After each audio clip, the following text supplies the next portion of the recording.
Eu fiz um vídeo inteiro mostrando como eu organizei minha vida, como eu organizei meu trabalho no final de semana, como eu organizei meus estudos. Tudo isso foi em função de um único objetivo, que foi ser aprovado na residência médica em anestesiologia. E o que eu vou contar agora pode parecer um pouco contraditório, mas começou a aparecer na minha cabeça a possibilidade de uma outra especialidade, que é a radiologia. Radiologia nunca foi uma especialidade que me passava à mente, talvez por não ter tanta proximidade com o paciente, não ter tanta clínica envolvida, eu sempre fui muito apegado a isso.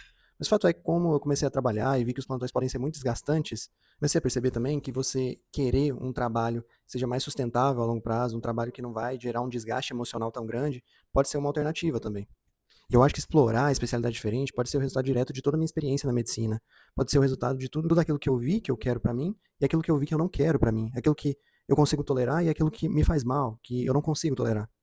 Esse vídeo aqui não é um anúncio de uma tomada de decisão. É só eu pensando alto com vocês, pensando sobre a minha reconsideração séria, não apenas uma mera possibilidade, né? Algo que eu estou realmente explorando e me aprofundando para entender mais os pilares da especialidade, conversando com o pessoal dentro da especialidade, as fragilidades da especialidade. E por isso que eu acho que não necessariamente essa indecisão é uma inconsistência. Na verdade, é mais o processo mesmo de busca daquilo que eu mais me adapto. Então vamos por partes.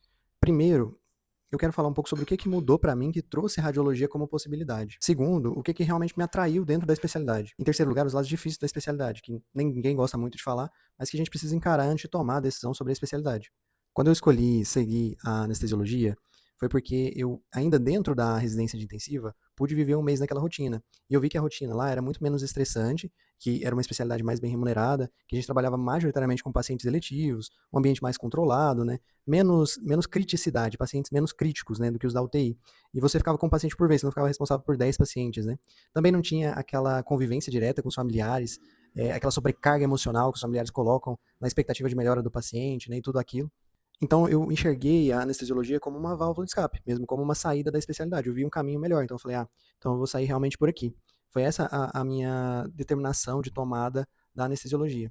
Mas o que eu não tinha pensado direito, eu não tinha me atentado da melhor forma, é que o esquema de trabalho entre a intensiva e a anestesiologia, ele é muito semelhante. Claro, existe uma rotina diferente, né? Existe estresses diferentes, né? Eu acho que o estresse da anestesiologia é muito mais burocrático com relação à sala, preparação cirúrgica e tudo, do que realmente um estresse dos pacientes, dos familiares, do quão grave o paciente está, né, em todo esse contexto. Mas mesmo assim, o modelo de trabalho do plantão, sendo a essência da especialidade, ele continua o mesmo. E isso foi meio que algo que me pegou. Eu tive um estralo, falei, mas espera aí, eu não quero trabalhar de plantão em intensiva, mas eu vou viver de plantão na anestesiologia? Então tem uma certa incompatibilidade. O que eu quero de fato para o meu futuro? Qual é a rotina que eu quero? E aí essa pergunta começou a ecoar na minha cabeça. Qual é a rotina que eu quero? Eu vou realmente fazer anestesiologia, passar por 3 anos de residência para viver de plantão? É isso que eu quero?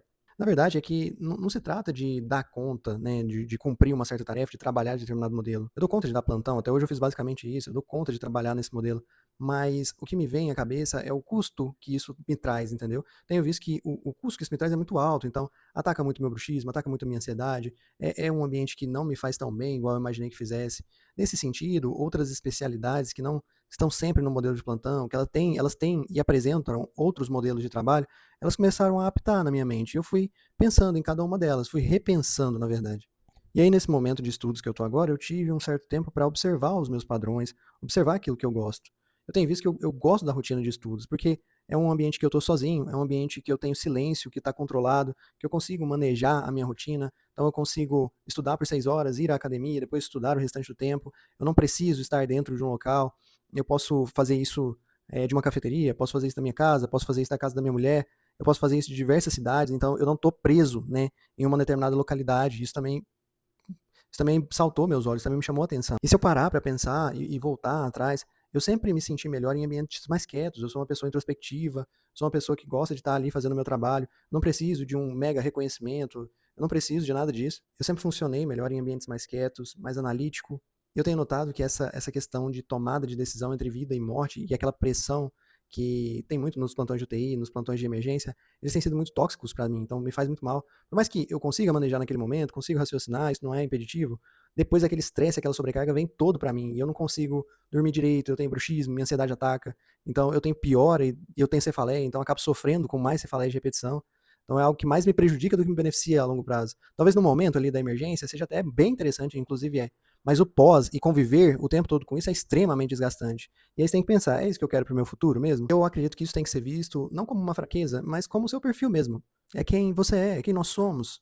E entender e compreender isso, assimilar isso, vai te permitir tomar uma melhor decisão e uma decisão mais segura, uma decisão que você vai estar bem consigo mesmo. Agora, falando por que a radiologia surgiu na minha cabeça, né? Eu comecei a pensar e vi que a radiologia faz muito sentido para o meu perfil. Então, uma pessoa mais quieta, uma pessoa mais analítica, uma pessoa que gosta de padrões repetitivos. E eu gosto de um ambiente tranquilo, gosto de estar sozinho, não necessito um reconhecimento muito grande, não necessito tanto uma convivência com o paciente.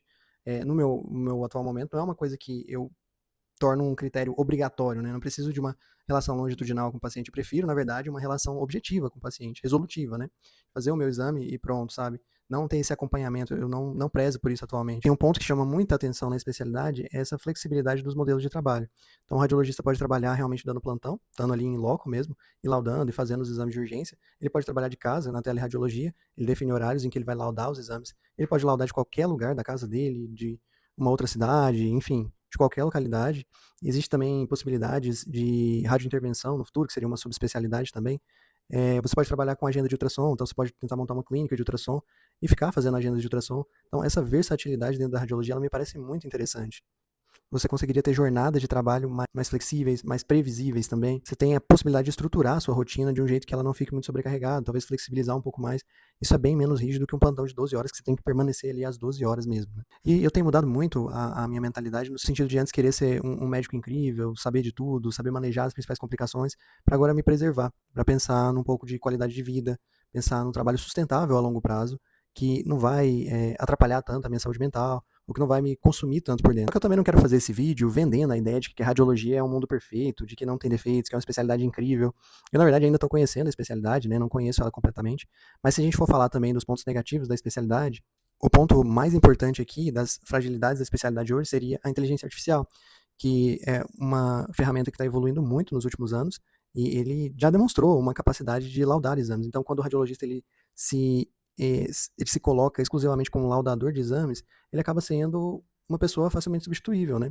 Ninguém sabe exatamente como que isso vai evoluir ao longo dos anos, mas a gente consegue notar uma certa fragilidade da especialidade. Claro, eu não consigo acreditar que a IA vai substituir completamente o médico radiologista, mas eu acho que isso já está acontecendo, vai haver um modelo grande de mudança no formato de trabalho do radiologista, como que ele lida e interage com esses sistemas de inteligência artificial. Então, eu acho que vai ter grandes mudanças. Os cenários a gente não consegue ter previsão, mas essa é uma grande fragilidade da especialidade hoje e é algo que me dá um pouco de insegurança. Outro ponto negativo da radiologia é que a gente não consegue precificar o nosso trabalho, né? No geral, os exames têm valores pré-definidos e você não consegue precificar diferente um exame porque você está laudando. No geral, esses valores são tabelados e você vai fazer exames para conseguir quantidade e nessa quantidade conseguir uma remuneração adequada. Então, esses valores e tem outra coisa importante, que esses valores também estão muito defasados. Então, o raio-x, a tomografia, eles não estão em valores, vamos considerar, muito justos hoje, né? Então, o radiologista acaba tendo que laudar diversos exames, focar bastante em produtividade, podendo até perder um pouco em qualidade nesse sentido, para que ele tenha uma remuneração de fato justa hoje. Isso é algo muito importante, porque para alguém que pensa em criar liberdade financeira, em criar um patrimônio como eu, vou ter uma certa fragilidade aí. O meu trabalho ele vai ter uma precificação fixa, né? Você não consegue escalar muito isso. Nesse sentido, existem possibilidades de empreender na área, né? Montar uma clínica de radiologia, algo nesse sentido, uma clínica de ultrassom. Mas para isso você tem que ter um capital, é um investimento, e aí já seria um empreendimento, não necessariamente estaríamos falando da especialidade em si. E agora um ponto que eu quero deixar claro. Eu já falei aqui nesse canal que a gente não escolhe a nossa especialidade perfeita para sempre. Na verdade, a gente escolhe o melhor próximo passo com a bagagem que a gente tem naquele momento. E reconsiderar a anestesiologia agora nesse momento, com base naquilo que eu tenho de bagagem, nas minhas experiências prévias, é exatamente reforçar esse tipo de fala. O que eu estou aplicando agora acaba sendo exatamente isso. Com base nas experiências que eu tive, eu sei o que eu não quero. E aí me surgem novas possibilidades. Então, eu estou trabalhando com as minhas experiências prévias para buscar aquela especialidade que mais combina comigo no momento. Então, acaba que eu estou realmente aplicando esse princípio na prática, né? Não estou me contradizendo. Na verdade, eu estou reafirmando aquilo que eu falo aqui. O que eu acho legal aqui é que eu estou documentando, não necessariamente uma decisão tomada, mas o processo de decisão, a dúvida por trás das decisões, as incertezas pelas quais nós passamos, né, no momento de decidir a especialidade, o pesar do benefício e dos pontos negativos das especialidades e das nossas circunstâncias. Então, poder documentar isso é muito interessante, é enriquecedor, porque eu queria poder ver, na época que eu estava decidindo, e nesse momento que eu estou decidindo minha especialidade, eu queria poder ver outra pessoa pensando e refletindo a respeito também, pensando sobre possibilidades diferentes, porque a verdade é essa, a gente não tem um martelo batido o tempo todo, a gente não tem uma certeza maior do que tudo, né? Eu não sou muito adepto e não acredito tanto na possibilidade de uma especialidade só existir um caminho certo. Eu não acho que isso é o caminho. Então, é isso. Hoje eu resolvi realmente dividir essa situação que eu estou passando, né? E documentar essa jornada mesmo. Eu acho que quando eu falo sobre, eu documento, eu expresso, eu aprendo também junto, então tem sido algo bem interessante. Bom, se você quiser continuar acompanhando essas reviravoltas e essa história é, de, essa trajetória para a residência médica que eu estou trilhando aí, igual milhares de médicos e recém-formados também estão passando por isso, segue e se inscreve aqui no canal e até o próximo vídeo. Tchau, tchau.